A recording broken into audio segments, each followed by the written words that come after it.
All right, so let's talk about it. Married at First Sight, season 20.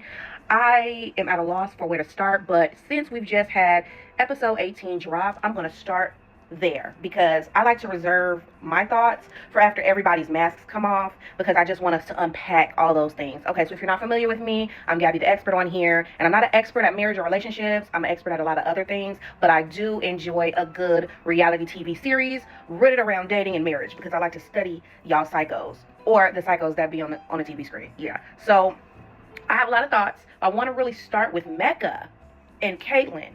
I know you lying to me. First of all, I just want to applaud Devin. I think that Devin has a lot of great qualities.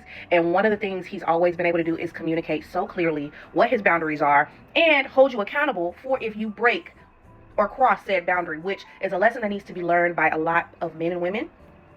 Set the boundary, and guess what? If they cross the boundary, get gone. Okay, now it did take Devin a little while, but it's because he's a lover boy. He's a Cancer. I have things to say about the other side of Cancers. However, he did right. And guess who should have been in that car with him taking off? Belle Jolie, my girl, you are down so bad. First of all, it doesn't even need to be said or really dug into the fact that Mecca and Caitlyn were flirting. Y'all were flirting. There's let's just call a spade because all y'all did was gaslight. Mecca talking about, oh, I feel like this is because of me. I feel like I did something wrong. You're so apologetic to the other couple that left, and you should have been checking in on your wife, sir. You should have been checking in to see how Belle felt about everything because Belle was on mute. And for the people who are saying like, oh, I need Belle to stand up, I need her to speak her mind, I need her to, really tear into Mecca. I agree with you, but also she's tired.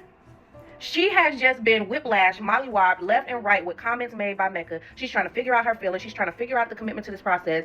I don't doubt that this process is so tough because it's going to show all of your wounds. It's going to show all of your deficits. And it's going to really tear into some things that you still have to work on. Nobody enters a marriage perfect, y'all. And I think that's something that we got to understand. Even when people were making comments about Devin and how he should have had stronger boundaries, these people are human, right? Nobody enters a marriage perfect. And marriage is a mirror. Relationships are a mirror. So it's going to show you what's wrong with you.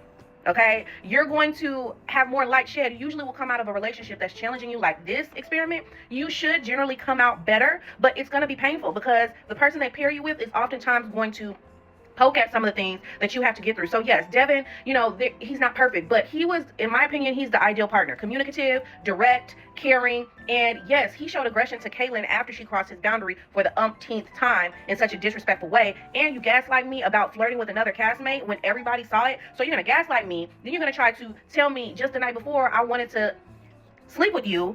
It's just too much. Very much so. Devin called it early. Caitlyn is toxic. She's very toxic. I want to touch on Michelle and Cameron because this is my thought on Cameron. I think that Cameron is just as scared as Felipe is. I think he's just as insecure as Mecca is.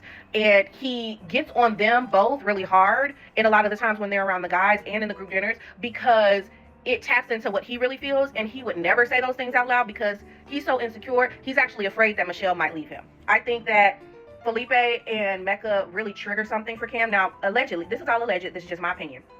I think that Cameron is holding on by a thread. I really don't know if he's going to say yes or no. And here's the thing. I don't even really care about who says yes or no at decision day because it's really going to be about who's still together at the reunion. That's my thoughts. Okay. So even if any of these couples that are left say yes or no, I want to know what we're doing at the reunion. That's going to really tell the story. So Cameron and Michelle on the surface, they seem really sweet. They seem really into each other, but there are a lot of layers that they're not digging into, especially on Cameron's part. He's kind of going with the flow for the sake of the process. And I think Cameron really does like Michelle, but I feel like Cameron doesn't like himself enough to feel that he deserves Michelle. So he's either going to self-sabotage or if they stay together, it's going to be an uphill battle because he's relying on Michelle to kind of be his therapist. Just like y'all are saying that Belle is being Mecca's therapist and being his protector. I think Michelle is the other side of that same point.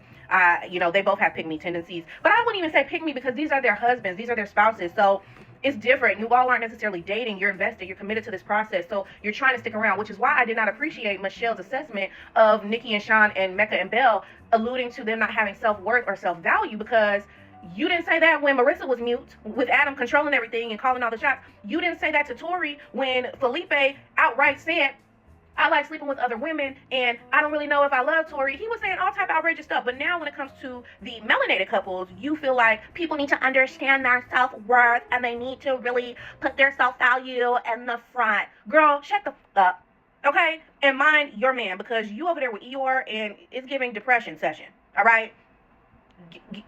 Just watch him, okay? Tori, a queen.